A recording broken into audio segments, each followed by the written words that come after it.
Hello there, everybody. Welcome back to Circling Seattle Sports on Converge Media. Of course, as always, I'm your host here with you, Charles Hamaker, in the Black Media Matter studios. Where do I begin? I mean, I think it was 2 weeks ago or 3 weeks ago that I talked about how all the teams seem to be in some sort of struggle right now. And we're kind of back to that. The Seahawks are in their offseason. There's some news that we're going to start off with them.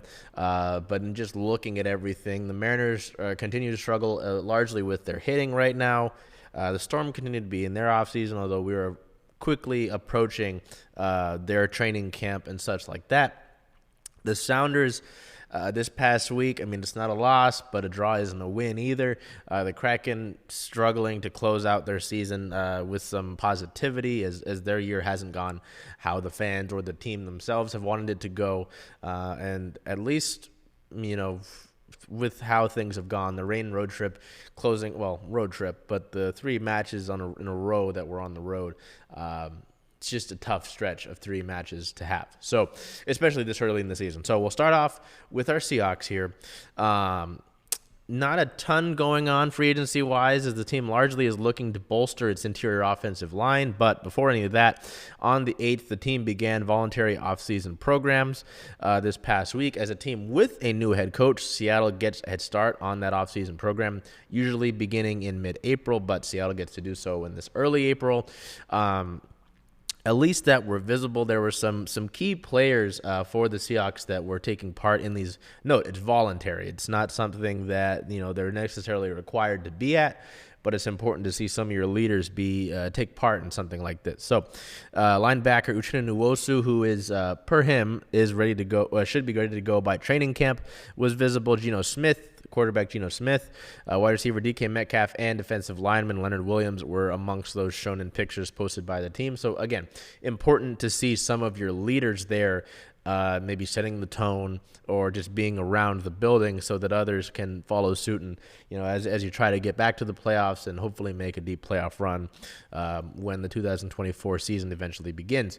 The same day on the 8th, the team signed a bunch of players to their exclusive rights contracts, including cornerback Michael Jackson, linebacker John Radigan, both signing their restricted free agent contracts, defensive end Miles Adams, guard McClendon Curtis. Curtis had previously been listed as an offensive tackle last September and throughout the rest of the year, but they've talked about him playing as a guard. He did play as a guard in college, where he made 31 starts.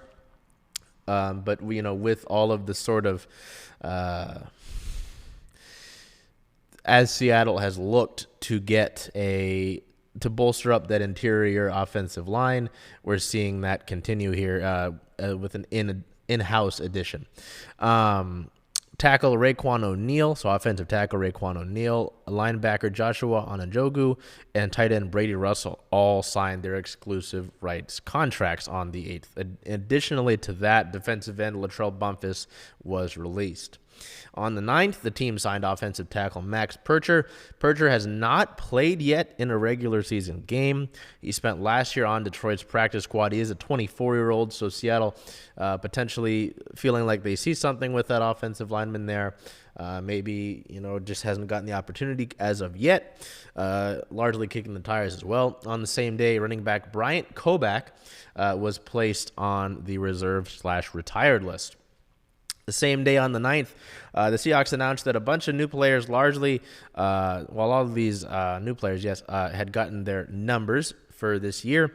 Linebacker Terrell Dodson will wear number 0. Safety Rayshon Jenkins will wear number 2. Quarterback Sam Howell will wear number 6.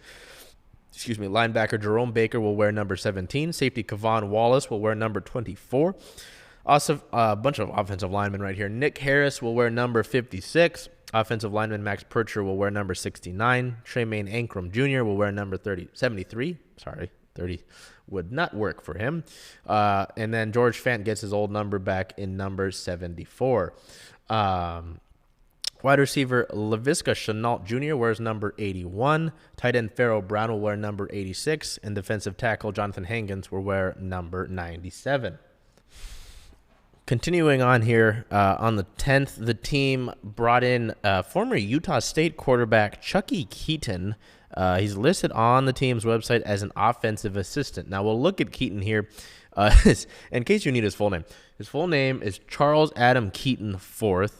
He's now a coach with the Seahawks and a former quarterback. He played college football at Utah State, school of Bobby Wagner. We'll look at his college career here. As a true freshman back in 2011, he started 8 of 9 games, completing 106 of 174 passes for 1,200 yards with 11 touchdowns and 2 picks. In 2012, he started all 13 games, completing 275 of his 407 passes for 3,373 yards with 27 TDs and 9 picks. He was a first-team all-WAC selection. And then from 2013 to 2015, his career was really plagued by injuries. He only played 6 games in 2013 and 3 in 2014 and then 7 in 2015. After the 2015 season, he started his coaching career. In 2016, he joined Oregon State as a graduate assistant. In 2018, he joined Utah State as a grad assistant, and a lot of grad assistants. 2019, joined Texas Tech as a grad assistant. Then he went back to Utah State in 2021 as a running backs coach. In 2023, he was hired as an offensive analyst for Marshall. And then in 2024, most recently, he was hired as the quarterbacks coach for Montana State. Instead, he comes over to the Seahawks to help as an offensive assistant. Well, it'll be interesting to see. Again, we talked about it, feels like months ago now, looking at the Mike McDonald staff being built up from the ground. It'll be very interesting to see. There seems like a lot of good minds, good coaching minds up and down, some underrated minds as well. It'll be very interesting to see how they all get put together, how they work together, and how many of them end up leaving if things do go well. So, last piece of Seahawks news: on the 12th, the team signed offensive guard Tomlinson, gosh, a hiccup, to a 1-year deal up to $4 million per source. So as I talked about, Seattle, I think we talked about Tomlinson potentially being an option last week, and they do officially sign him on the 12th. The 32-year-old Thompson was released by the Jets back in February. He gives the Seahawks an experienced and durable starter to help fill one of their biggest remaining holes in that interior offensive line, an area that they've admittedly wanted to improve upon in the last few years and for a while recently. He was a first-round pick by the Lions back in 2015, making 138 starts for 3 teams over the last 9 seasons, and has only missed 1 game, knock on wood, in his career. He did make a Pro Bowl with the 49ers back in 2021 and has almost exclusively played at the left guard position. With Damian Lewis leaving for the Panthers, Phil Haynes remaining unsigned and highly unlikely he gets brought back. You'd imagine he would have come back already if that was the case. The Seahawks were really kind of low on the guard position. Anthony Bradford was there. He played a good amount of time this past year. They brought in Tremaine Akram Jr., who signed to the $1 1-year minimum salary. And there's no secret, that Seattle has been looking at the offensive guard position. So they get Tomlinson here. Tomlinson finished 34th amongst all guards in the league in pass block win rate in 2023, 27th in pass block win rate as a guard over the past 3 seasons. He's only missed 9 offensive snaps over the past 5 years. So it'll be interesting to see if Seattle's going to be able to get the most out of him, if he's going to be a consistent starter there as he's been in his time in the league. But with this move, it's going to be very interesting to see. I think Seattle is almost done doing things, especially considering that you've got the draft coming up. On Friday, the Seahawks were listed as the 3rd lowest team in terms of amount of cap space that they've got at just $1.7 million.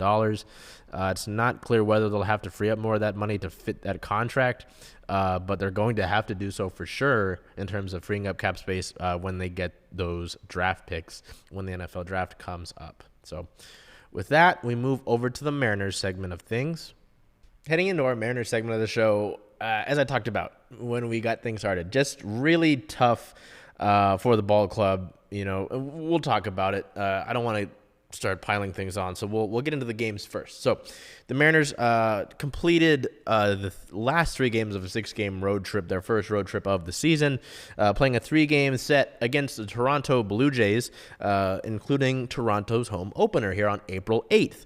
That was a 2-5 loss, a game that the Mariners really weren't able to climb into until too late.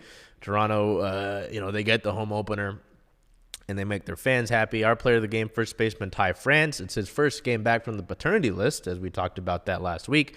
3 hits on the day for Ty in a nice effort. Just unfortunate that his other hitters in the lineup couldn't do any more to help continue on offensively. On the 9th, our Mariners lose 3-5. Again, just really a game where they weren't able to do much until too late, and it just didn't matter. Our player of the game, right fielder Mitch Hamaker. Mitch, 1 hit, 1 run, 2 RBIs, and 1 walk on the day. The Mariners do salvage the final game of that 3-game set on April 10th, a win in extra innings, 6-1. Our player of the game, starting pitcher Logan Gilbert, 7 2/3 innings pitched for Logan, 5 hits allowed, 1 earned run against, 1 walk, and 8 strikeouts. That 1 earned run against came on a solo homer by Vladimir Guerrero Jr. The Mariners hold on. They go to extra innings. Cal Raleigh hits a 2-run homer to start the things. Ty France hits an RBI single. So some nice action late. You can tell, though, in all of those games, as I mentioned, the Mariners offense doesn't really get going until too late. Thankfully, in this one, they're able to pull out the win. Gives them a happy flight home to Seattle to start off a 6-game homestand, their second homestand of the year. That began on April 12th versus the Cubs. A 4-2 win, so you take that win on the 10th against the Blue Jays. You get a win to start the homestand in the series against a good Cubs lineup. 4-2, our player of the game, center fielder Julio Rodriguez, 1 hit, 2 RBIs. That hit comes important time of the game, bases loaded, helps put the Mariners ahead and put them in a position to win this ball game. The Cubs do hit a solo homer in the top of the 9th, but Ryan Stanek's able to close things out, get his 2nd save of the season, 5th of his career, and the Mariners get that win. They looked for their first series win of the season in Game 2 on April 13th, but they were unable to do so. A 1-4 loss. Our player of the game, second baseman Jorge Polanco, 1 hit and 2 walks on the day. Another example of Seattle having opportunities to be able to add runs, go ahead, or even tie the game, and they just weren't able to do so, whether it was just failures at the plate, poor decision-making, poor swings, and all that sort of thing. April 14th, as the Mariners look to take the rubber match against Chicago on a Sunday matinee, they lose this one 2-3. Our player of the game, once again, Jorge Polanco, 1 hit, 1 run, 2 RBIs, and 1 walk. It's his 2nd homer as a Mariner, his first at T-Mobile Park, a 2-run homer late into this game. I think I can get that exactly. Yeah, the 6th inning of this game, the Mariners have a big opportunity with the bases loaded in the next inning, but a ground out into a double play by Ty France, the 2nd of the day for him, the 3rd overall for the game for the Mariners. Squashes any threat there, and a massive opportunity for the team to be able to either tie the game, as I mentioned, or go ahead. Our player of the week, before we really get into the frustrations here, I went with Jorge Polanco. I mean, he's our player of the game for the past 2 games there. The past 7 days, Jorge, the best OPS on the team at 829. In the past 7 days, 4 hits, 1 run, 1 homer, 2 RBIs. This is important. 7 walks, just being able to get on base, not having to force something, just knowing that you're vital as a base runner is big, and that he could have better numbers even so if his other hitters in the lineup were able to move him forward, move him along, keep the line moving, and drive him in. So unfortunate that wasn't reality. Before we go into the injury notes and the team-related notes, as there are a decent amount, we'll talk about this Mariners team right now. You've gotten some better starts. Logan Gilbert was strong in Toronto. Bryce Miller was strong in his most recent start. Emerson Hancock did his job in that Game 2 of the series loss against the Cubs. 2 earned runs against. That's for a guy who does pitches to contact essentially. That's important. That's big, and that's vital. That's winning baseball. Even Castillo's start today, where he allowed 3 runs, 2 earned. That's doable. A good a decent baseball team should be able to put 3 runs or more on the board. The Mariners are not that right now, and I understand the frustration. I'm still not like, I'm not going to be some of the folks online who are like just the repeated just idiotic comments and this and that and the eternal negativity. It's more so just the frustration. Like this game against the Cubs on the 14th, that Sunday game, ends with Julio Rodriguez getting picked off. We didn't see a clear angle in the press box that showed him being tagged out totally and clearly, and you'd think that with a replay review, this was a challenge by Chicago that it needed to be clear and obvious. It didn't look like that to us. Maybe where the review was taking place, they saw a clear and obvious angle. It's a tough way to lose a ball game, and there's some frustration with Julio there. But at the end of the day, the Mariners don't lose the game strictly because of that play. They lose the game because they're unable to cash in earlier throughout the games. I think I've got my scorecard, my score sheet here. If we look at it, they go down in order the first 2 innings. That's bad. In the 3rd inning, they get a walk from Rojas, and JP pops out. The 4th inning, not so much. Mitch Haniger, Ty France grounds into a double play. Mitch Haniger's out at second. In the 5th inning, Dylan Moore is on second base. So you got a runner in scoring position. He leads off with a single, steals second. Then Mitch Garver pops out. Cal Raleigh flies out. Luke Raley lines out to second base. Then in the 6th inning, there was the homer by Polanco. That's good. In the 7th inning, it's big. You've got Dylan Moore on third base. You've got Mitch Garver, Mitch Garver on first. You've got runners at the corners. Cal Raleigh flies out to center, which moved Demo over to third, and then Luke Raley grounds into a double play. Just unfortunate. Even in the 8th inning, you had JP at second after he had walked. Jorge was at first. Ty France grounds into a double play. No, and even worse, the bases loaded situation. So,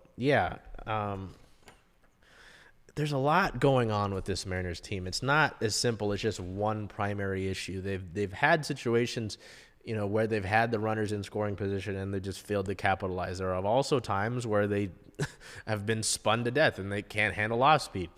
Even a few games ago, they weren't one of the primary pitchers for the Cubs was throwing a lot of fastballs, and they couldn't handle the fastball. They haven't been able to hit the mistakes that pitchers have been throwing at them. At times, their starting pitching has struggled. That game that George Kirby had in the last homestand, it was bad defense and bad pitching. So there's a lot going on with this Mariners team right now. I'm just not overly concerned that it's like fully over yet. Even if we look at it here, I think a few days ago, the Mariners were 2 games back of first place in the division, Texas, and that was with this horribly bad start. They're still 2 games behind Texas, thanks to the fact that the Astros, the worst team in the AL West right now, record-wise, and the Rangers played a series together and they beat each other up. So you're only 2 games behind the top team in the division right now.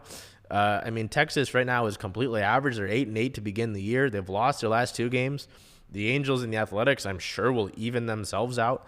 And eventually, I imagine Houston will get better. But, there are guys who are just struggling at the plate right now. Even if we go here to the lineup today, JP came into the game hitting 155. If that's sustainable, something that's going to happen for the rest of the year, that's really bad. I don't think that's going to continue. Jorge Polanco hitting 189. He's getting better. He's our player of the week. Ty France, really don't like how he's moved up in the lineup. He's still working on his adjustments. I don't think moving him up all the way back up to the top of the lineup is great, but, Dom Canzone's been playing better. We'll talk about him in a minute. Mitch Garver has struggled at 167. I don't think that's something that continues. I really hope not. Cal Raleigh's hitting 190, so there's struggles here. Julio struggling at the plate as well. Him getting picked off at first to end the game after today was Sunday was a rest day for him. To kind of reset isn't great, but I just don't think one of the best players in baseball is going to sit there at that batting average for the rest of the year. So, it's early into the season. I get the slow starts are frustrating. They shouldn't happen. I'm just not, pounding again the big red alarm to let off, all the panic with this ball club right now. So with some stuff that is frustration and maybe panic inducing, we'll look at the injury and news, team news related here. At the beginning of the homestand, we heard from Justin Hollander. We get injury updates from him at the beginning of every homestand. We heard about a few guys. Brian Wu, who's dealing with right elbow inflammation. There's no expected return date exactly for him, but he threw an up-down bullpen session that consisted of a series of pitches thrown with a set rest time in between on the 12th of April. The next step for him will be throwing a live bullpen on the 15th or the 16th, and if all things go well there, he'll then start a rehab assignment with AAA Tacoma, pitching a 3-inning outing. It's highly unlikely he just pitches one 3-inning outing because it's not the greatest for him to have to pitch one of those and then come straight to the big league. So I imagine we'll get more than one rehab assignment game from him there. If you don't remember, Wu opened the season on the 15-day injured list after he couldn't get loose during his last bullpen session of spring training, and they had to cut it short. He had yet to pitch more than 4 innings in a start during spring training. Matt Brash, who is also dealing with right elbow inflammation, is expected to return in perhaps late April. He threw his first live BP and was scheduled to throw another one this past weekend, per Hollander. He said that Brash really got after it and that he heard it was very good for that first batting practice. If the second live BP goes well, Brash will begin a minor league rehab assignment with the Rainiers, which could be as soon as when the big league team begins its next road trip on the 18th of April. Brash began experiencing soreness in his elbow after throwing 2 bullpens to begin the spring, but he did receive word from Dr. Keith Meister that he would not need surgery, which is very big. Gregory Santos, big reliever that was acquired via trade this past offseason, dealing with a right lat strain. He also does not have a clear expected return date, but he had ramped up throwing to about 75 feet, with the next step being 105 feet. After that, he begins throwing off of a mound. Hollander said that we have to be somewhat conservative so that we don't push him to a point where we have another setback. Santos initially experienced shoulder soreness at the start of spring training and had a setback by a lat strain during a bullpen session while he was ramping back up. Sam Haggerty, who is dealing with a personal issue, continues to get rehab assignment games and at-bats with AAA Tacoma after missing a chunk of spring training with what Hollander clarified as a not baseball-related issue. We still didn't get any sort of update about what that was. With the Mariners at a full roster, no clear spot for him. There's no real reason for the Mariners to rush him back quite yet. We'll get to those guys in a minute. Edward Bazardo, another reliever, was scheduled to throw his first live batting practice over the past weekend, beginning to add more off-speed pitches during those bullpen sessions. He missed all of spring training with a rotator cuff strain, but resumed throwing, and the Mariners are hopeful that he'll be able to return to some game action near the end of April. He initially suffered the injury in a side session prior to arriving for physicals in Arizona. Going into team-related news, on the 8th, the team made quite a bit of roster moves. Right-handed pitchers Brett DeGus and Tyson Miller was selected from the AAA Tacoma Rainiers. Infielder Ty France was reinstated from the paternity list. Right-handed pitcher Cody Bolton was placed on the 15-day IL with kidney stones, which I'm told are not very fun to deal with. Right-handed pitcher Colin Snyder was placed on the 15-day injured list with a left knee contusion. He had a line drive hit right at him in the Toronto series, right off that the knee. No, I'm sorry. That was during I believe it was during the Brewers series. Same road trip. I apologize. Yeah, that had to have been. And he tried to stay in the game initially, but the Mariners made the decision to take the ball away from him, and then you see the injury there. Infielder/outfielder Samad Taylor was optioned back to the Rainiers after Ty France was reinstated, and right-handed pitcher Ty Adcock was designated for assignment. With updates on Bolton and Snyder, pardon me. We go over here. Snyder was moving around a lot better when the Mariners opened their homestand back on the 12th, just about a week after he suffered that injury. The right-hander was going to be unavailable for 5 to 6 days, so the decision was made to place him on the injured list, but it appears that he did avoid any sort of serious injury. The hope is that he's able to be reactivated once he becomes eligible, which is on the 23rd, but that would come after a minor league rehab assignment. Bolton is dealing with that kidney stone issue. Bolton is feeling better, as Hollander said when the homestand opened up. Bolton had dealt with a kidney stone issue earlier in the week and should be ready to be activated when he's eligible back on the 23rd. Just getting this report while we're recording it, the Mariners are reportedly calling up outfielder Jonathan Clase from the AAA Tacoma Rainiers. This isn't official. This is per source from ESPN writer Kylie McDaniel. Clase is a big deal. I mean, he's one of the Mariners' top prospects, has an OPS over 1,000 with the Rainiers so far this season, obviously early into their season. Brings a lot of speed. Had a great season in the minors last year for the Mariners. There's a lot of excitement around him with Dom Canzone dealing with that left AC joint injury. Left the game on Sunday against the Cubs with a left AC joint injury as he was running to make a catch in left field. Didn't see the wall, ran full speed into the wall, had to leave the game early into it. Dylan Moore came in and played the rest of it. Scott Servais said that a injury list stint would be likely and that they would have to call somebody up. And it sounds like Clase is going to be that move. So, that's just per source. We haven't got anything official from the team yet. By the time that you're seeing this, we probably will have.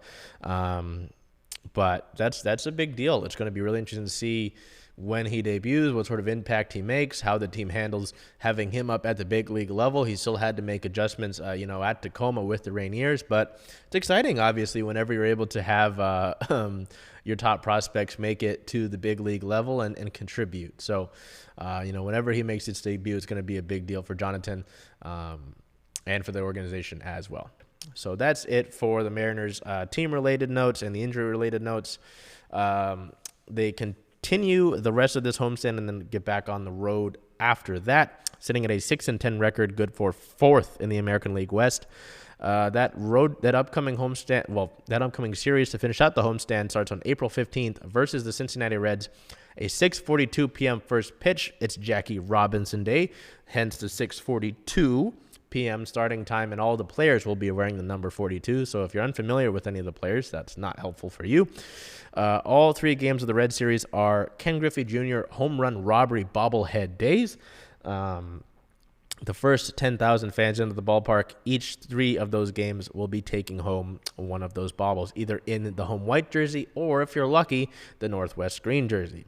The first 3 games of that road trip after that series against the Reds to close out the homestand are all in Colorado against the Rockies. April 19th against the Rockies is a 5:40 p.m. start. April 20th at the Rockies is a 5:10 p.m. start. And April 21st at the Rockies to close out that series is a 12:10 p.m. start. All of these times are in Pacific time.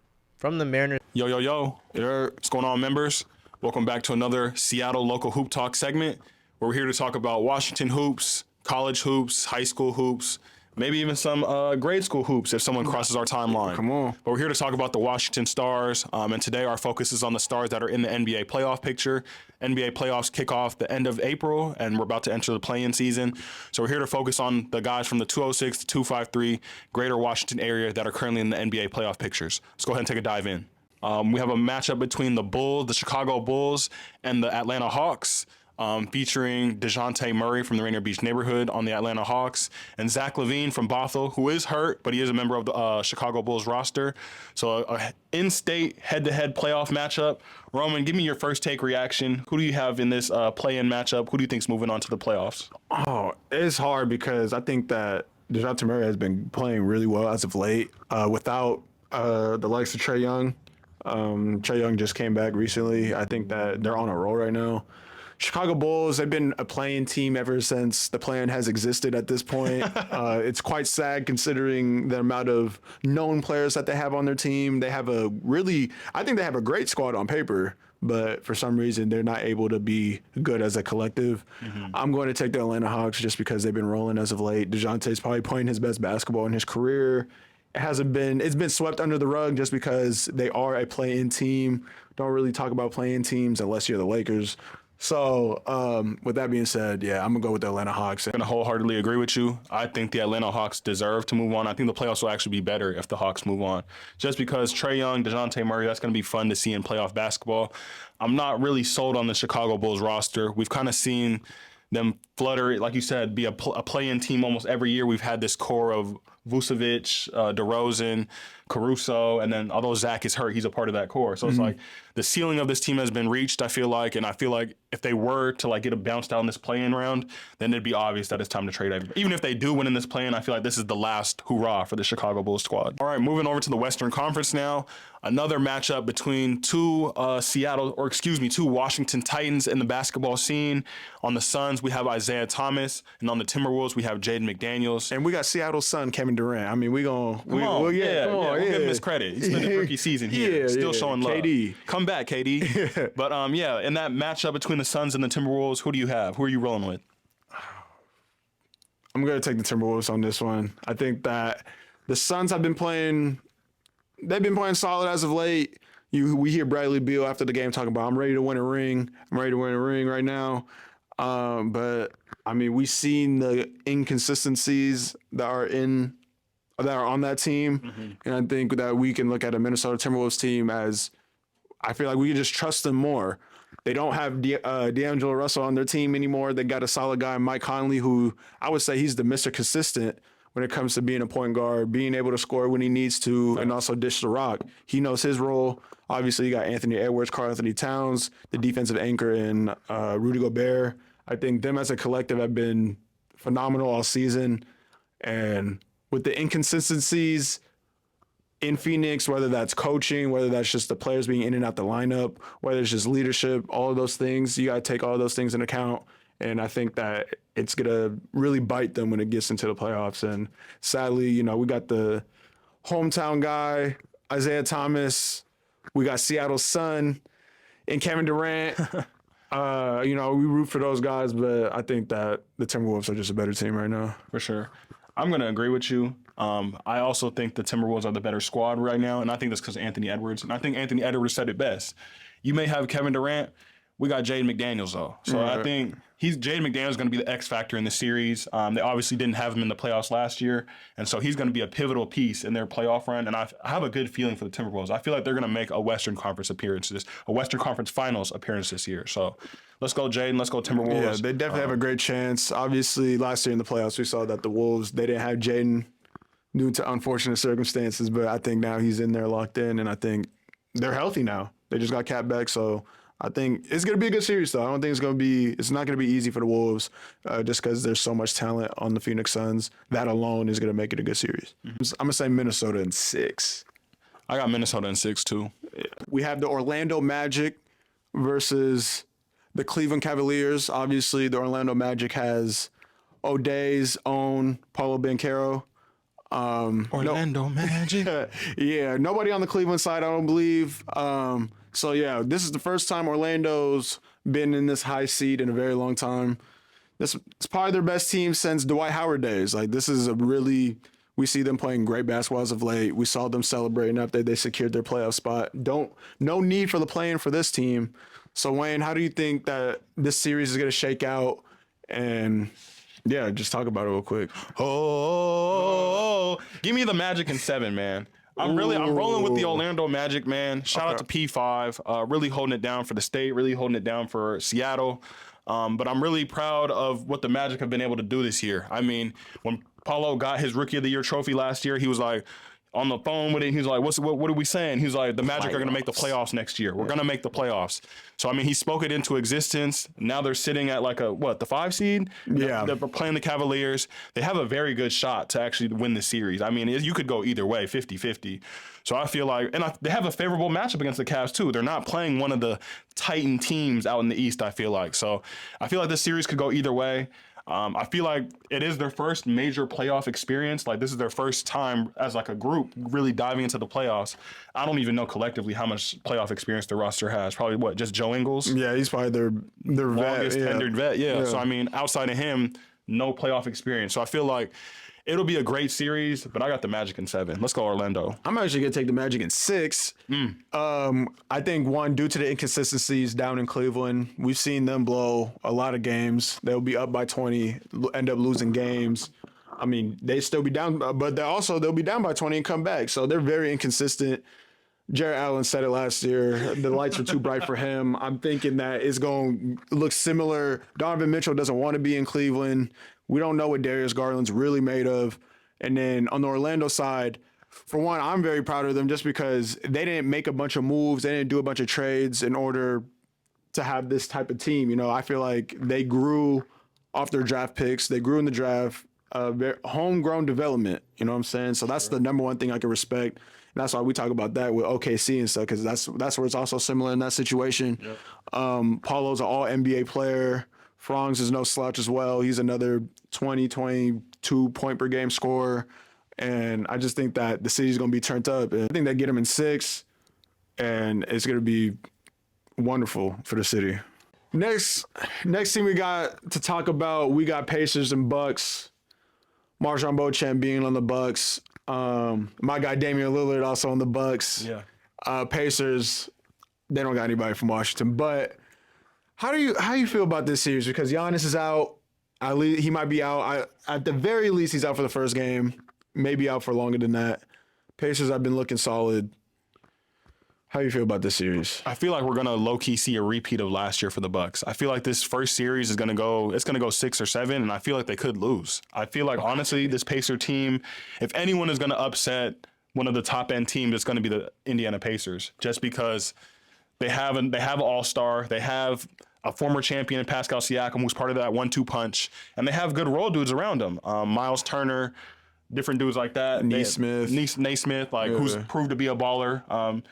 So at the end of the day, I feel like they do have a good chance to beat it. And we know Giannis's injury history. Like, he's going to always try and play through injuries and be the tough guy, act like he doesn't feel it.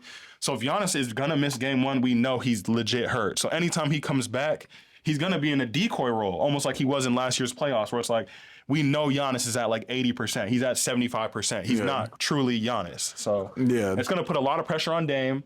Maybe we will see that playoff Dame and that we're used to in Portland, and like the guy who's shooting 35-footers and stuff like that. But we're pulling straws at that point. It'll be interesting to see. Yeah.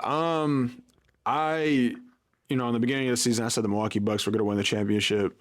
If Giannis does miss more than one game, I think even if he does come back at some point, I think the Indiana Pacers are going to take this series. Man. And I think they could win like as quick as 6, maybe even 5, to be honest. I think that Giannis is such a big part of their team that you take him out, it's looking like Dame in Portland again. Like, I think it's that type of situation. I think we're going to really see what Damian Lillard's made out of, just because he hasn't been in the playoffs in 3 to 4 years. And so I think that if he plays well, there's still a chance that they can win. I think it's pretty even if Damian plays the way that he usually does. But without Giannis, this team is doomed, and we might be looking to see Damian in a different jersey next year. With that being said, that has been the Layup Lounge, circling Seattle sports. Shout out Chuck. Shout out everybody on that team. Make sure you like and subscribe, and let us know in the comments what we should talk about next. Peace. Who are the Hoopers in Seattle? Let us know. We're searching for y'all. Me. Segment of the show, we head into our Storm, who don't necessarily have a ton going on this past week. There's a lot going on for them this upcoming week with the WNBA draft, on Monday the 15th. There's going to be some stuff with the facility coming up, and obviously with training camp coming up as well, there's that added excitement. But this past week, some more procedural stuff and kind of more brand related type of thing. So we'll get into that here with the Storm. This past week, on the 10th of April, the team announced their 2024 broadcast schedule. So Fox 13 again brings back Storm basketball. Prime Video returns as the team's streaming partner, providing Storm games available exclusively to those Prime members in the state of Washington. So there's some important stuff to know here, especially if you're trying to watch the Storm throughout the course of the year. It should be an exciting year with that big free agency that they had. So Fox 13 returns their official TV broadcast partner of the Storm in 2024, broadcasting 30 Storm games to over 2.2 million homes throughout the Western Washington region. Prime Video, as I mentioned, returning as the streaming partner.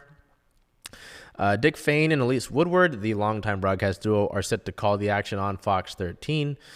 Fain enters his 18th season as the play-by-play voice of the Storm, while Woodward, serving as the ESPN and Pac-12 network analyst, begins her 17th season as the color commentator. The WNBA announced its national broadcast and streaming schedule, with the Storm featured in 10 nationally televised games this upcoming season, including 3 games on ABC/ESPN and 7 games on ION TV. Fans can watch ION TV games locally on KWPX Channel 33 in Seattle. An additional 10 games will be simulcast to a national audience, 3 on Prime Video nationally, 6 games on NBA TV, and 1 on CBS Sports Networks. We'll go through the list here. It's kind of long. We'll put it on your screen. Game 1 at home versus Minnesota is on Fox 13 Plus and Prime Video in the state of Washington. Game 2 at Minnesota is on ION. May 19th at Washington, Fox 13 Plus and Prime Video in Washington. May 20th at New York, Fox 13 and Prime Video in Washington. May 22nd, home versus Indiana, Fox 13 Plus, and here in the state of Washington on Prime Video. May 25th versus Washington, Fox 13 Plus, Prime Video in Washington. At Chicago on the 28th of May, Fox 13 Plus, Prime Video, Washington. May 30th at Indiana, Fox 13 and Prime Video. Against Phoenix is Fox 13 Plus and Prime Video and CBS Sports Network. June 7th versus Las Vegas on the road is on ION. June 9th at Minnesota, Fox 13 Plus and Prime Video in the state of Washington. June 9th at Minnesota, Fox 13 Plus, Prime Video. I think I just said that. June 11th, Los Angeles, Fox 13 Plus, and Prime Video in the state of Washington. June 13th at Dallas is an ESPN game. June 16th at Phoenix is an ABC game. June 19th at Las Vegas, Fox 13 Plus, Prime Video, and NBA TV. June 23rd versus Connecticut, Fox 13 Plus, and Prime Video in the state of Washington. June 27th against Indiana, Fox 13 Plus and on Prime Video. June 29th versus Dallas, Fox 13 Plus, Prime Video, and NBA TV. July 1st versus Dallas, 7 o'clock. I don't know why I mentioned that. Fox 13 Plus, Prime Video, and NBA TV. July 5th versus Chicago is on ION. July 7th versus Chicago is on Fox 13 and Prime Video. July 10th versus Las Vegas, Fox 13 Plus and Prime Video in the state of Washington. July 12th versus Minnesota is on ION.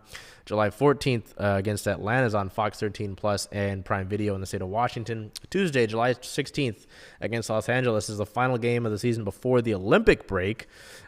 Is Fox 13 and Prime Video in the state of Washington. There's the Olympic break. We come back a month later, August 16th at Atlanta is an ION game. August 18th at Indiana is an ABC game. August 20th at Washington is a Fox 13 and Prime Video game. August 26th versus Washington is a Fox 13 Plus and Prime Video game. August 28th versus Atlanta is on Fox 13 Plus and Prime Video. August 30th versus New York is an ION game. September 1st at Connecticut is a Fox 13 Plus, Prime Video, and NBA TV game. September 3rd at Connecticut is a Fox 13 Plus and Prime Video in the state of Washington game. September 5th at New York is a Fox 13 and Prime Video game. September 7th against Phoenix is a Fox 13 Plus, Prime Video, and NBA TV game. September 11th at Los Angeles is a Fox 13 Plus and Prime Video in the state of Washington game. Wrapping up here, the final 4 games of the season. September 13th at Dallas is an ION game. September 15th versus Los Angeles is a Fox 13 Plus and Prime Video game in the state of Washington. September 17th, the final home game of the season against Las Vegas, Fox 13 Plus, Prime Video in the state of Washington, and NBA TV. And the last game of the year, regular season, that is, September 19th at Phoenix is a Fox 13 Plus and Prime Video in the state of Washington game. We go directly from that piece of news with the broadcast schedule for the Storm to the announcement that came on April 11th that the Storm are going to celebrate their 25th anniversary throughout the course of the 2024 season. The Storm announced their campaign to celebrate their 25th anniversary season. Throughout the course of the year, the team will be honoring its history both on and off the court, offering fans the opportunity to join in the celebration through various promotions, giveaways, and experiences. We've got a few different pieces of notes here for the Storm with that 25th anniversary season. Starting with that, the Storm opens their training camp for its 25th anniversary season in their brand new state-of-the-art facility, located in Inner Bay, of course. It both honors the past players, coaches, staff, and owners who brought the team to Seattle and built it into one of the league's premier franchises, and serves as an investment into the future growth of the franchise. There's the 25th anniversary game celebration. The team will celebrate its 25th anniversary during their game on Sunday, June 23rd, when they take on the Connecticut Sun. The game will feature a special commemorative giveaway, and the franchise will honor the Storm 25, the top players in franchise history, with a special gift during a halftime ceremony. Tip-off for that game is at 12 p.m. The commemorative championship court giveaway. Now, I saw this noticed at some point earlier in the month, and I was curious about what they mean. And now we find out. Prior to Seattle's season opener on the 14th of May, the first 5,000 fans at Climate Pledge Arena will receive a commemorative championship court collectible. The unique and highly sought-after giveaway celebrates the Storm's 25 seasons and 4 WNBA championships. Fans can also purchase exclusive memorabilia made of the championship court at the Storm team shop inside of CPA, beginning at the 25th anniversary game on June 23rd. There are some ticket specials. For all 20 home games, the Storm have set aside a limited quantity of seats for just $25 each. They're expected to sell quickly and can be purchased beginning today, April 15th, on the Storm website. The top 25 moments in Storm history. Over the last 25 years, the Storm have seen, obviously, an incredible number of memorable moments, from being awarded the franchise back on October 22nd of 1999, the 4 championships, Jewel Lloyd's historic season last year. Fans are invited to share their top 5 moments in franchise history via social media channels throughout the next month, and are encouraged to share photos of them at those big games if they have them available.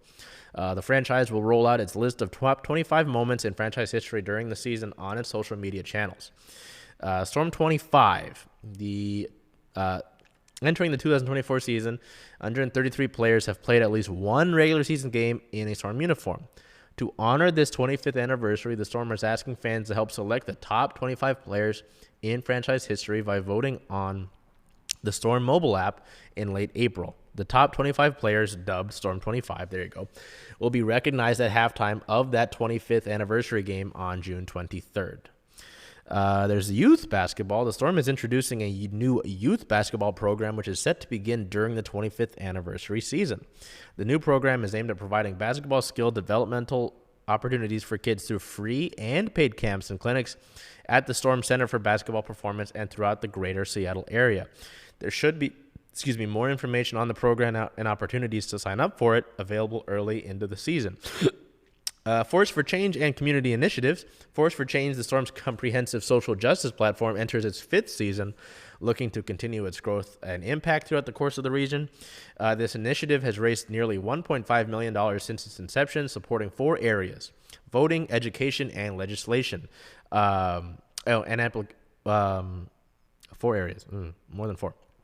Voting, education, and legislation, amplification of Black women, support of LGBTQ plus communities, and support of BIPOC communities. This season, the Storm will be rolling out several initiatives and partnerships specifically centered around voter education and reproductive health to be announced in the coming weeks. Kicks for Equality, the flagship Force for Change program, returns in 2024 with artist Brianna Barry creating custom sneakers for Storm players depicting their respective social justice initiatives. The players will wear the shoes at the game on September 7th versus Phoenix before they are eventually auctioned off to raise money for Force for Change initiatives. Through its various community programs, the franchise also plans to distribute 25,000 tickets to youth and nonprofit groups aligned with the Storm's community and social impact and youth outreach programs. Through those strategic partnerships with nonprofits, the Storm will use those tickets to offer the chance to experience a WNBA game to communities who experience higher barriers of entry, as well as to show appreciation for employees and volunteers of grassroots organizations that serve the Seattle community. Lastly, to wrap up with this Storm 25th anniversary initiatives, there's the She Hoops and Seattle Storm Fellowship. The Storm is partnering with She Hoops to provide a first-of-its-kind fellowship program during the 2024 season. She Hoops, which is overseen by Basketball Australia's head of women and girls, Lauren Jackson, was developed to empower women and girls in basketball through pathways, mentoring, connection, insights, participation, and education. The pilot program will aim to grow the game of women's basketball in Australia. A rising leader from Australia will learn from the Storm organization throughout the season and bring key findings and recommendations to their organization. Just looking back at it here, I believe that's all that we've got currently. Obviously, there's the draft on the 15th, which is today. By the time you see this, it'll be this obviously comes out at 4 o'clock Pacific time. The draft is later in the afternoon and into the night. The Storm hold the 14th overall pick, which is the second pick of the second round, and the 26th pick, which is the second pick of this third round in this draft. No first rounder, obviously, because they moved on from that with the trade with Kia Nurse to Los Angeles to free up some of that cap space. It's really cool to see the initiatives that the Storm have had off the court. Obviously, there's the on-the-court success that we know about as one of the league's premier franchises, but, making an impact as a team, in women's sports, it's not always easy to, support yourself and make an impact, but the Storm have done that, and they look like they're going to continue to do that. As well as, with the broadcast, it's nice to see that they're going to be put on, TV consistently and the streaming services as well. I know it's confusing to try and find where the games are sometimes when it's not all in one convenient place, but, it's growing. So it's happy to see that. Moving from the Storm segment of the show, we go over to our Sounders here. And as I mentioned at the top, it's not a loss, but it's not a win either. And just considering how the Sounders have started their season, that might make it worse. So we go into it here. April 13th, heading back out on the road at FC Dallas in Frisco. A 0-0 draw. Player of the match, goalkeeper Stephen Fry. Fry, a 7.8 match rating, highest in the game per FOTMOB. 2 saves on the day, 85% passing, and both of those saves were diving saves. So tough. I mean, you go on the road. They haven't necessarily done super well in Frisco in recent years anyway. The Sounders haven't. But obviously just considering, again, the start to the season, where you sit in the table, wanting to improve, wanting to build off last week's win, big win against Montreal. Getting blanked isn't great. Getting the clean sheet's fine, but, not doing your part on the other end isn't great either. Not a lot of generated offense necessarily in this one. Neither team had over 1 expected goal. Dallas actually led in total shots with 13 to Seattle's 8. Both teams just had 2 shots on target, but the Sounders did have 2 big chances, and they missed both of them. Kind of an even game in terms of looking at just the basic stats. I mean, Seattle led in possession by 56 to 44. Both teams committed the same amount of fouls. I mean, Dallas had 1 more corner. Just comes down to not being clean enough. Seattle did have the higher rated players in the match. The top 3 of them for Seattle, all 3 of them defensive related, with Fry, Vargas, and Alex Roldan. So just frustrating, again, to just continue to not be able to get the result. Having Montreal right now be a blip with, your general offense struggling outside of the Montreal 5-0 win. Luckily, going straight into the pre-match injury report against Dallas, the Sounders didn't have a lot to worry about necessarily on the long-term injury list, outside of a few names who have been there. Just 3 players on the injury list. All of them were just completely out. Defender, all of them with hamstring injuries as well. Defender Reed Baker-Whiting, midfielder Pedro de la Vega, and forward Bradilia Rodriguez, all dealing with hamstring injuries. We go directly to team-related notes here, and the only thing we've got for the Sounders this past week is on the 8th. Forward Raul Ruidiaz was named to the MLS Player of the Match Day for his performance against Montreal. Going into it here, I apologize, I got to get this all lined up. His 2 goals and 1 assist in that win earned him, helped the Rave Green earn their first win of the campaign. Ruidiaz leads the Sounders with 4 goals this season, which is tied for 7th in all of MLS, extending his all-time club scoring record to 82 across all competitions. Raul's 68 career regular season goals rank first in club history and sixth amongst all active players.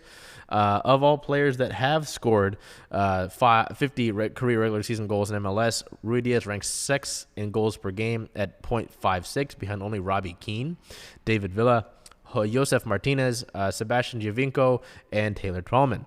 Saturday's match in that win against Montreal ranked Ruidiaz's 16th multi-goal game across all competitions. With 15 multi-goal games in MLS play, including postseason, Ruidiaz is tied for fourth amongst active players. So nice for Raul to get that there. I mean, the match was really big for him. He has largely produced a couple of those goals coming off of penalties.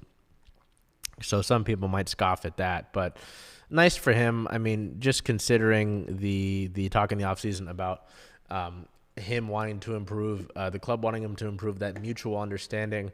I mean, nice to get these goals early. You're just looking for more out of the attack in general and out of the run of play. So we keep it moving here. Not too much going on outside of that. The Sounders hit a 1 win, 3 loss, 3 draw record, just 6 points on the season. Good for 26th in all of MLS and 12th in the Western Conference. Their next matchup is a Cascadia Cup matchup. April 20th versus the Vancouver Whitecaps at home is a 7:30 p.m. Pacific time kickoff. It is Pod Night. The Sounders are hosting Pod Night, a dedicated match day to the celebration of our community's Orca residents. The Sounders will be taking on Cascadia rival Vancouver. You can pay $50 per ticket to get into the match and get an exclusive Pod Night themed scarf. From the Sounders, we go into our Kraken here and start off the week of the past 4 games positively, but the rest has gone downhill. So we'll go into it. April 9th versus the Arizona Coyotes, a 5-0 win. Our player of the game, goaltender Philip Grubauer, 39 saves, a shutout, stops 4.84 goals saved above expected. It's the 22nd shutout of his career, his 4th in Seattle. Those 39 saves ties him for the most in a shutout in his own career. Seattle handles things early. Shane Wright scores just about off the bat in this game. Seattle gets a 2-0 lead into the second period. In the second period, they add a third goal, and then in the final period, they lock things up, adding 2 more on. So tough one, a good one there to get the week started, but the rest of the week was tough. April 11th versus the Sharks in the fan appreciation game, the last game of the season, a 1-3 loss. Our player of the game, defenseman Brian Dumoulin, 1 point on the 1 goal he scored. It was the only goal of the game for the Kraken, a 1+- and 3 shots. Seattle looked sloppy throughout the course of this one. They make a push late. They try to make a push at least, and they're unable to beat Devin Cooley, who plays really well for San Jose in that game. Seattle is one of 2 teams in the NHL that lost twice or more to the 2023-24 Sharks. The Kraken losing twice to San Jose, and the St. Louis Blues losing to them 3 times this year. April 13th at the Dallas Stars in the first game of a back-to-back that begins the last road trip of the season. A 1-3 loss. Our player of the game forward, Kyler Yamamoto, who gets back into the lineup. Yamamoto, 1 goal, 1 point, 1+-, 3 shots, and 1 hit on the day. The Kraken looked decent for a good amount of this game, but just can't do much of anything offensively until it's too late, really. And just like the story of the season, they can't do enough offensively, puts a lot of pressure on them defensively, and they eventually fall to a better team.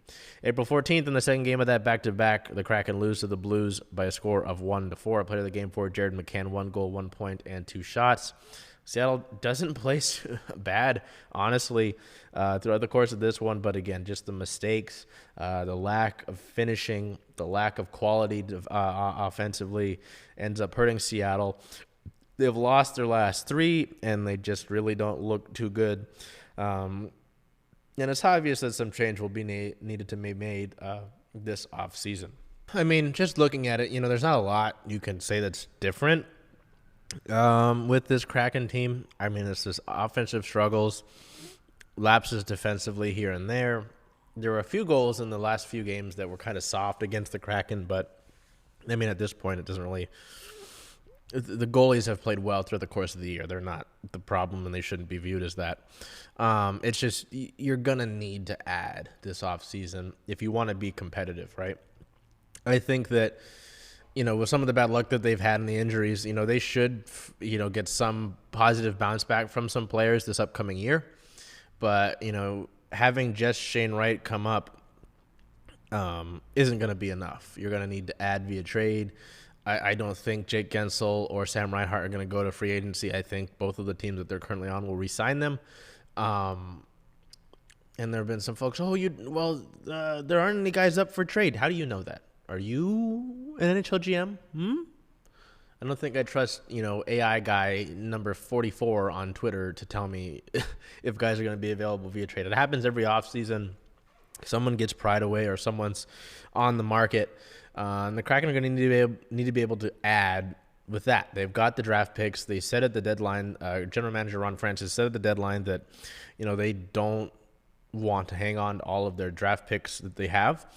They would like to trade them and move them as assets. So that will be a big thing for them. So we'll go into it with injury news here, as there's some, and some team news as well.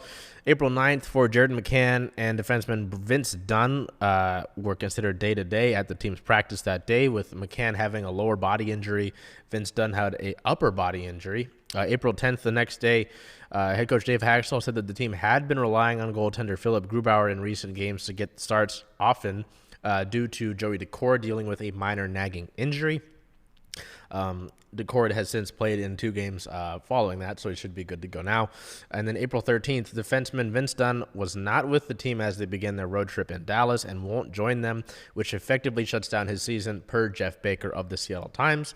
Dunn finishes out his season only having played 2 games after the hit he suffered in Calgary from Flames forward Martin Pospisil. So tough there. We go over here to team news on the 11th. Fan Appreciation Day, the day that the Kraken lost to the Sharks. The Kraken Team Awards were announced after the game. For Jaden Schwartz wins the 2023-24 Guile Fielder Award, given to the player who best exhibits the qualities of perseverance, hustle, and dedication to hockey. Jared McCann wins the Pete Muldoon Award, the award that goes to the player judged to be the most valuable to the team's on-ice success, as voted on by local media. Hey, that's me. And players. And then goaltender Joey Daccord won both the Fan Favorite Award and the 3 Stars Award. That 3 Stars Award is given to the player who gets the most mentions on the 3 stars of the game at Climate Pledge Arena throughout the course of the season, from the Kraken, that is. On the 12th, the team reassigned forwards Shane Wright, Logan Morrison, and Ryan Winterton to the Coachella Valley Firebirds. Shane Wright had to go back. He was 1 game away from burning his ELC. And with Morrison and Winterton not really playing that much over the past few games leading into this, it made sense to send them back down the Coachella Valley so they can prepare for the upcoming playoff run that the Firebirds will have. That'll wrap it up with the Kraken.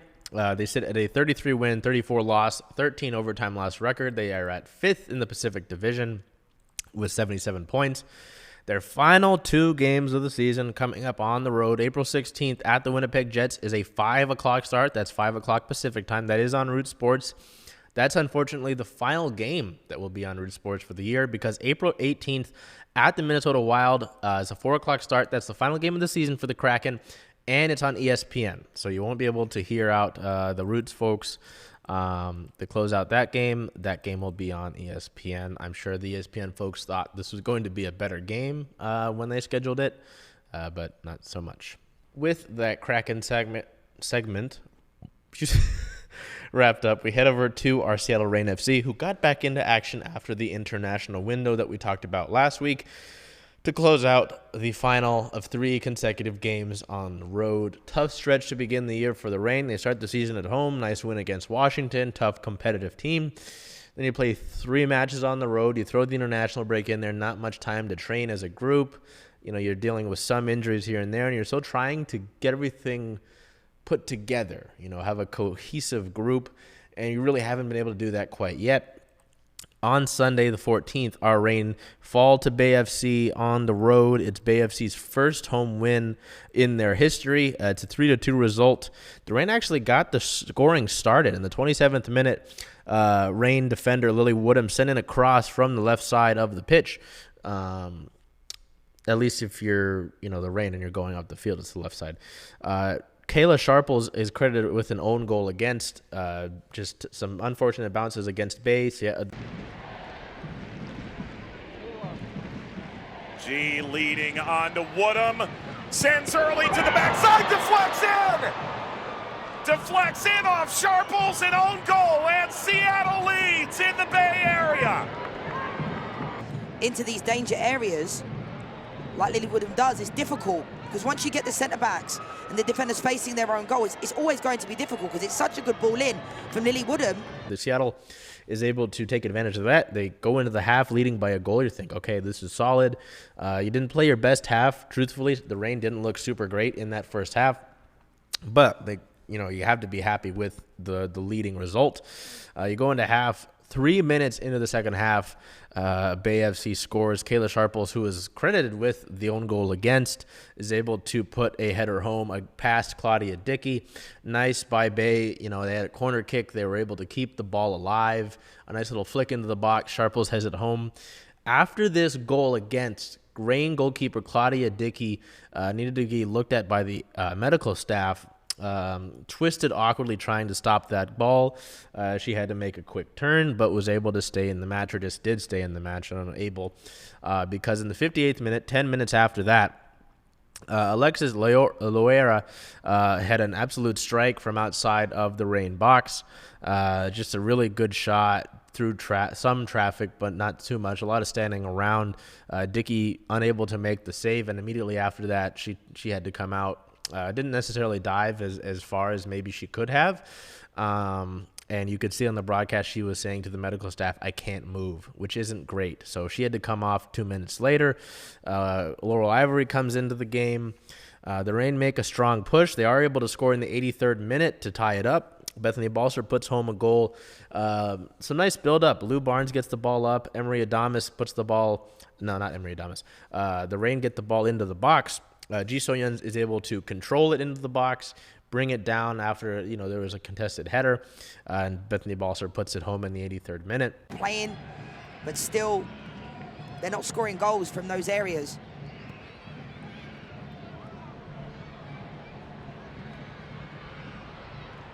G brought it down, Balser! Seattle level late in San Jose. Well done, Bethany Balser. I was just critical. It was almost on point and on cue when I said they have to chip in with the goals. Other players have to step up. G does all the work here. Bethany Balser, fantastic finish in the end. Good ball from Lou Barnes over the top. You can see the runs are there. In the 84th minute, though, Joel Anderson of Bay is able to put home the goal that would put the Bay ahead. There was a goal disallowed because of offsides that the Reign weren't happy about. In the post-match press conference, head coach Laura Harvey even had it pulled up on her phone to show that it was onside. So, I mean, that's important because that's points in the standings table. But ultimately, the Reign unable to take a point from this one. They lose all 3 of the matches on that 3 consecutive matches on the road. They are sitting currently in the 12th spot in the NWSL table, only ahead of Utah and rivals Portland. So our player of the match in this one, I went with Bethany Balser, a 7.7 match rating, 90 minutes played, 1 goal. That goal gives her 30 in her career. And with that, she becomes the 4th player in club history to record 30 goals all time. Balser is also one of 4 players in the NWSL to score 30 goals since 2019. Those other players above her with the 30 goals, Megan Rapinoe with 51, Jess Fishlock with 42, Kim Little with 32, and then now Balser with 30. She had 3 shots in the match, 55% passing, 1 chance created, 1 big chance missed in this one. She had 1 of her shots blocked and 7 touches in the opposition box, and then 8 passes into the final third. So really helping the Reign get into the final third there. Thankfully, we go straight into the injury report against Bay. There's only 1 player listed on the injury list for the Reign. Forward Jordan Heidema was out. Heidema had to come out of the She Believes Cup final for Canada with a back injury, and after the match, head coach Laura Harvey did not have an update on her. Speaking about updates, head coach Laura Harvey did not have an update on Claudia Dickey either after the match. Said she hadn't seen her yet. So tough there. I mean, Dickey's stepped in and been so big for the Reign in goal since last season, since essentially taking Valentola Storis' job. I mean, this is tough. It's tough to look at, just with the lack of the ability to be cohesive for the Reign, right? You come in with a few new pieces to begin the season. You win that game against Washington. It's nice, but you still can be better. You can still have better quality play. And they're trying to do that, right? You go on the road, though, for 3 consecutive matches against some different teams. Chicago, you get the nice goal. You allow a goal late. You make pushes throughout to have either a draw or go forward for a win. You play San Diego, who's a good team. I mean, they won Supporters Shield last year. Who won the league, regular season award last year. They're a good team. They believe that they, deserve better. And then this Bay team who's got a lot of talent up and down the board. It's not easy, especially considering, you bring all those players back from international break. You're trying to make sure they're healthy coming back from international break and what they did with those respective countries. You haven't had a lot of time to practice together, to train together, to instill what you want to do. So there's a lot of different factors that are playing in for the Reign right now. They don't want to make that excuse, but that's just the truth of the situation right now. So it's tough. It is tough. But I believe in it. I believe in the club. They've always been resilient. They've dealt with stuff in the past before that they shouldn't have had to deal with, but they have. And I believe that's going to be the same case once again. We have 2 pieces of news for the Reign when it comes to team-related news. The first piece of team-related news here is April 11th. The club announced an extension for defender Sofia Huerta. Huerta signed through the 2027 season. She's in her 4th season with the Reign, recording 59 starts in 62 regular season games since joining the club via trade with the Houston Dash back in 2020. This season, Huerta joined goalkeeper Claudia Dickey as the only 2 players on the team to play all 270 minutes through 3 games. In 3 full seasons with the Reign, Huerta had registered 12 assists, the 5th most in club history. She's also one of 12 players in Reign history to surpass 5,000 regular season minutes played. Since 2021, Huerta leads all Reign players in assists, crosses, and chances created. The contract is a 2-year contract plus an option year, and that option has been exercised. The 31-year-old Huerta has tallied 31 regular season assists, which is tied for the most assists in NWSL history. Along with those assists, she's recorded 35 goals, establishing herself as one of the 2 players with at least 30 goals and 30 assists all time. Native of Idaho, she is also the only player in the league to record at least 1 goal and 2 assists in every NWSL season through 2015, between 2015 and 23. Through 8 full seasons in the league, Huerta has earned either NWSL Best 11 first or second team selections a combined 5 times, which is tied for the 6th most in NWSL history. In the 2022 season, she was named to the NWSL Best 11 first team and was a finalist for Defender of the Year. She stands alone as the only player in league history to earn Best 11 first or second team honors with 3 different clubs while also playing 3 different positions. At the international level, Sofia earned her first ever World Cup call-up on June 21st, 2023. She's earned a total of 32 caps and 4 assists with the U.S. women's national team after making her debut for the squad on September 15th, 2017. Now, I normally don't include the quotes that come with these, but you'll want to hear these from Sofia and general manager Leslie Galmore. Sophia said, I'm excited to sign her extension with the Reign. Since joining the team in 2020, I've felt the support from our fans, and I'm looking forward to growing that connection while getting more involved in the community. For years, we've been a winning team and competed for trophies, and I can't wait to continue that with this team. General Manager Leslie Galmore said, Sofia Huerta has had a notable career in the NWSL. Here at Seattle Reign FC, we are pleased that her foreseeable future is cemented here. Sofia's evolution as a player has been fantastic to watch, and when there's an obstacle or challenge to be met, she does it with a champion's mentality. She's elite in her role on the field and is an empowered leader in the club.